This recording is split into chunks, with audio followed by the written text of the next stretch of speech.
September 15th, 2020. It was my average day in Shanghai. I remember I would go to school sleep deprived and somehow always dodge late attendances. I hated school.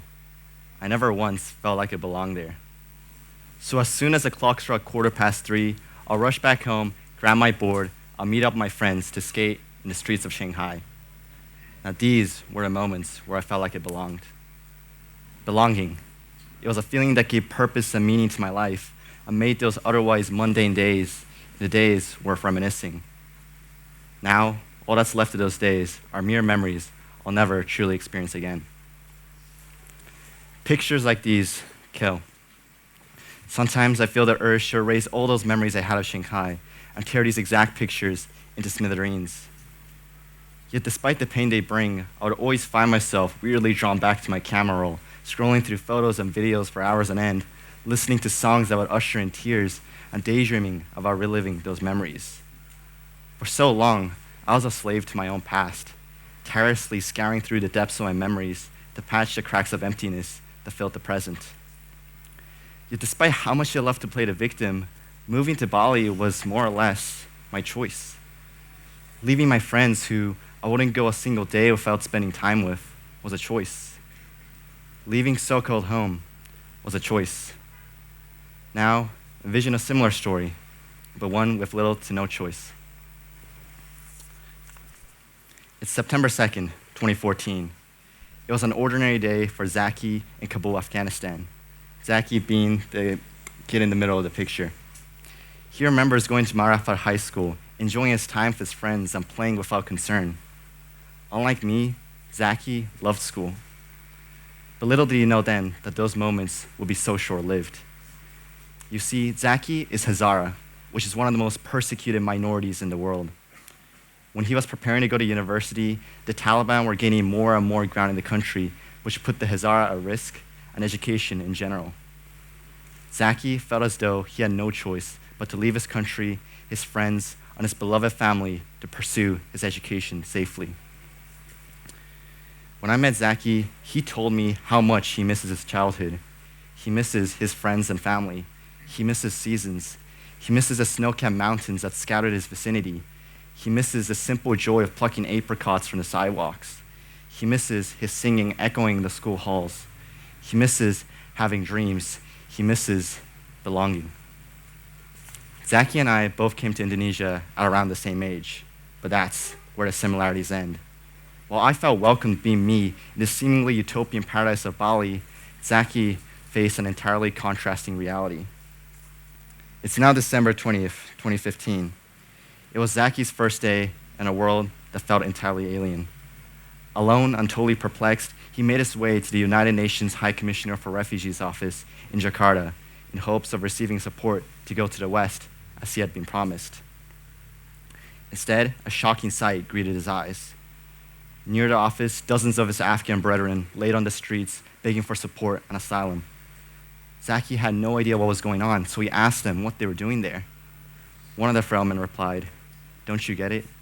This is our home." There, Zaki saw a glimpse of what was to become his reality, his future. Not as a student as he had dreamed, but as a refugee. For the next few months, not only did Zaki live on the streets under the scorching sun and the monsoon rain, but he also had to beg for his food, which left him malnourished. Fortunately, he was later relocated to a government-hosted refugee shelter for a year, where he would make plenty of friends through playing football. However, playing with no shoes on jagged asphalt meant that he would get tons of cuts and bruises on his legs. His poor diet prevented his injuries from healing, leaving them open and infected for months. If life hadn't dealt him enough blows, his circumstances took yet another turn for the worse, as he would go on to get transported to a detention center. There, along with 7 other refugees, Zaki was confined to a small cell meant for 2 people. For his first few days there, he wasn't given even a single grain of rice, which frightened him because the possibility of him starving to death was real. In his 14-month stay, even sunlight became a luxury, limited to a mere hour on Fridays. During that precious hour, the refugees were taken to the center's rooftop where the supervisors would occasionally play music and force them to dance. If that wasn't bad enough, pictures of them dancing were taken, then shared to humanitarian organizations to make it seem as if the refugees were having a wonderful time. Moreover, due to general filth and overcrowding, the center not only became a breeding ground for human rights offenses, but also diseases. Zaki himself got an allergic reaction where his entire body was covered with an irresistibly itchy rash for months with little to no treatment. Zaki told me that the day he left the center was the best day of his life, and he thought he had finally found freedom. He was suddenly flooded with hope and reminded of the dreams of his future he had growing up. But the subsequent days, weeks, months, and years would bring quite a different epiphany. In a world where Zaki is treated less than cattle, it's hard for him to feel optimistic, even in the slightest, especially considering it's been 7.5 long years since his life-changing arrival to Indonesia. Having heard all of this, one of the most heartbreaking moments for me was when I learned that Zaki only calls his family a few times a year. Not because he doesn't miss them, but because to him, nothing hurts more than the words, "When are you coming home?" As we have been talking about Afghanistan, take a moment and picture what comes to mind when you think of the country. If you're like most people, you might have pictured Osama bin Laden, the Taliban, a perennially war-ridden country, or the site of 9/11. To me, believe it or not, Afghanistan is a place that has topped my travel bucket list since I was like 14. When I think about Afghanistan, I see the rugged, unspoiled cliffs of the Himalayas, the remnants of ancient empires, and the rich tapestry of cultures and peoples that live under the same flag. Afghanistan is one of the most overlooked countries in terms of beauty. But for people like Zaki, Afghanistan is more than just a war zone or a destination on a travel bucket list. It's home. In Zaki's words, you can only have one mother. And although there might be people who will try to take her place or fill in that role, you know deep down that no one can ever replace her. That is how I feel about Afghanistan as an Afghan. It was a sobering moment for myself as a kid trying to look for belonging in the world, to realize that I could never truly fathom what it's like to not belong anywhere. It was this confluence in my search for belonging, my fascination with Afghanistan, and my long-held sense of guilt that comes with being privileged that triggered me to start this project, which was a journey in and of itself. This project was inspired by Mahiro, a Japanese student who, while studying at Thailand, supported the Karen refugees from Myanmar near the Thai-Burmese border. Mahiro guided me towards exploring organizations in Indonesia involved in supporting refugees through volunteering, which is how I stumbled upon Help for Refugees in June of last year, an educational facility founded by Afghan refugees for refugees in Indonesia. Keen to see how I could help, I submitted an application form to volunteer in the organization. But when I hadn't received a response from Help a few months later, I decided to fly to Jakarta and personally visit the refugee center with absolutely zero expectations. To be honest, I was terrified. I knew if they rejected my application, all this planning would be in vain. But when I left the center that day, the impression I had of Help was beautiful.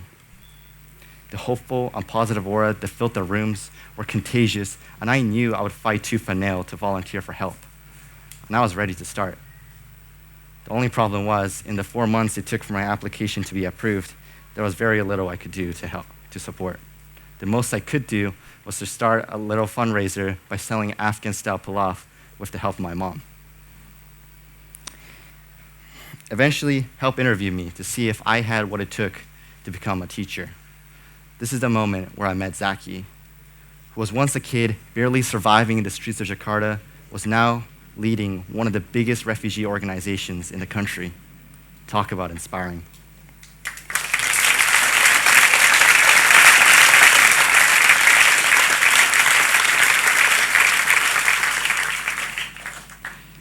After the interview, I was thrilled to hear the news that I would start teaching English 4 times a week starting in February. But Help hadn't provided any sort of training for me, and I was clueless on where to start. Not only were the classes online, but I had never taught in my life. I didn't know where my students were at with their English. I didn't know how much content I could cover in one class, and the fact that every single one of my students was older than me felt really weird.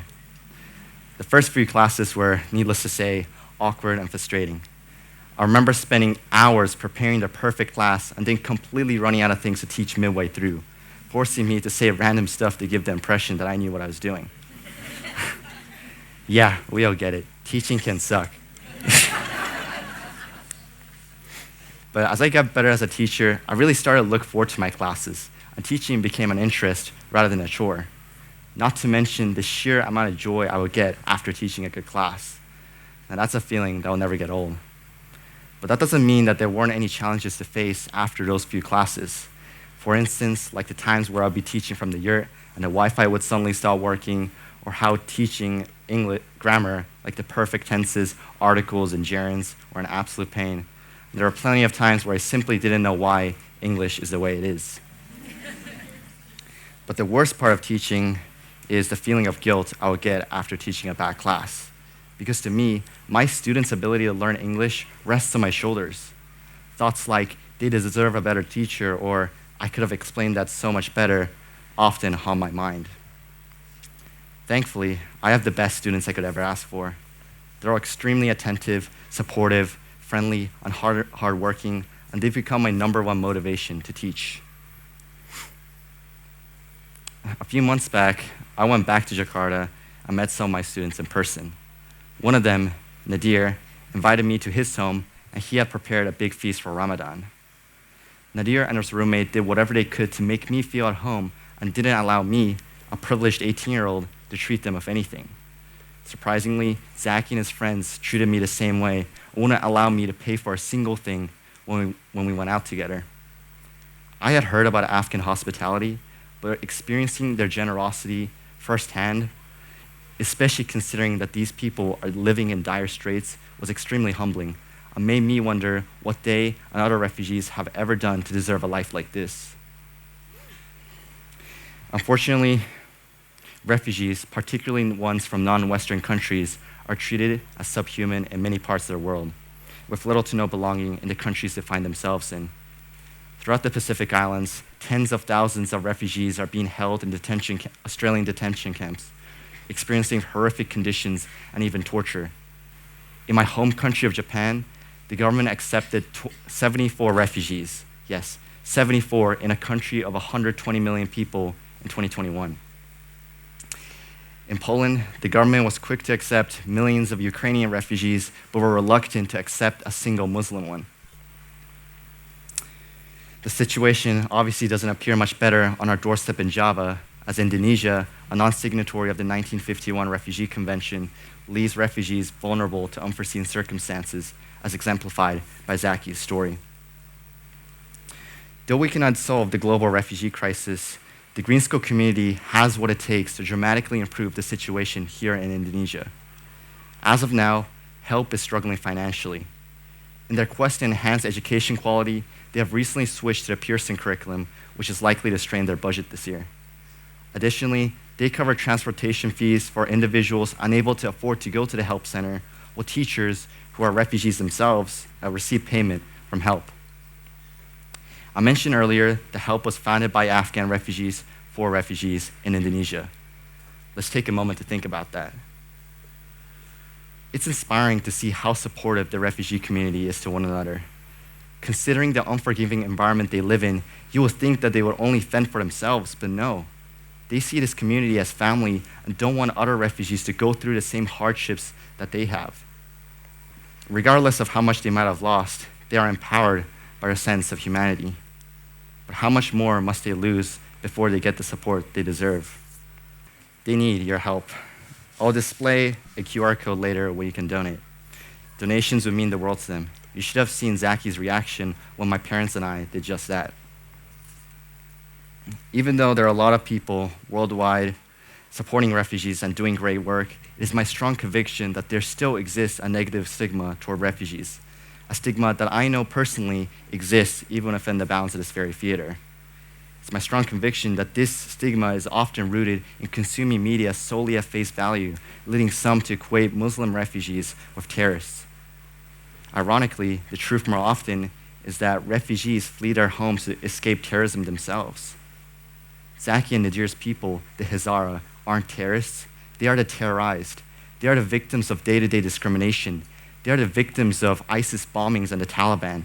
They are the victims of what could be described as a genocide. And once talking to people like Zaki, I don't know how heartless one must be to tell them these all too familiar words.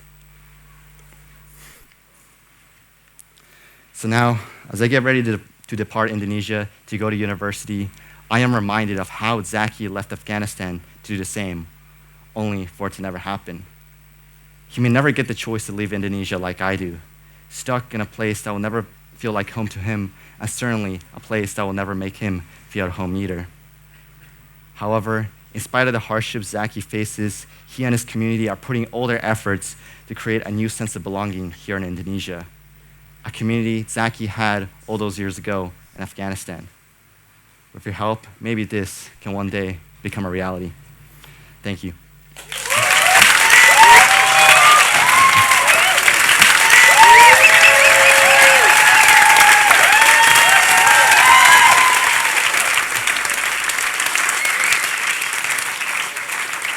And here's a QR code to donate if you're interested.